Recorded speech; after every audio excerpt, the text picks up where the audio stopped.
Good morning, evening, or afternoon. This is episode 3 of the Musical Interpretation and Feelings series, where I'll be explaining about how can you interpret a piece. Before I start explaining all the steps to make a good interpretation, I need you to remember something. Always when you are going to interpret a piece, you need to know what message the composer wanted to transmit through his musical piece. This is very important, because if you don't know what was the original purpose of the piece, you won't be able to transmit the complete feelings. One clear example of this is with Vivaldi's Four Seasons. In each piece, he captures the essence of each season as he believed they were.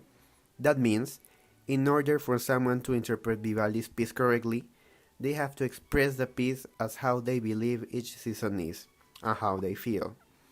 Now that you know the essential for interpreting a piece, we can start with the steps I recommend you following to do a successful interpretation. Number 1. Know the context of the piece.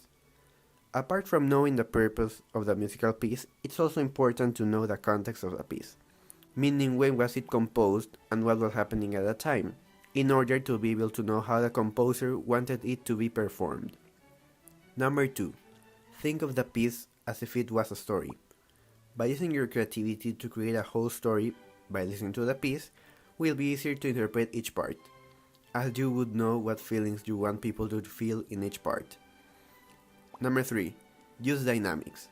By using dynamics in some parts of the song, you can give the part more intensity and even make clearer the sad parts and the happier parts of a piece. Number 4.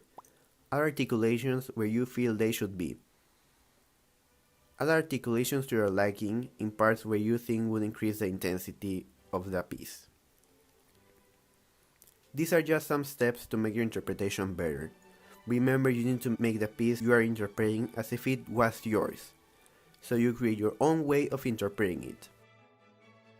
Thank you for watching the video. If you have questions, leave it in the comments and I'll try to answer them. If you want to know more about this topic, watch the complete series.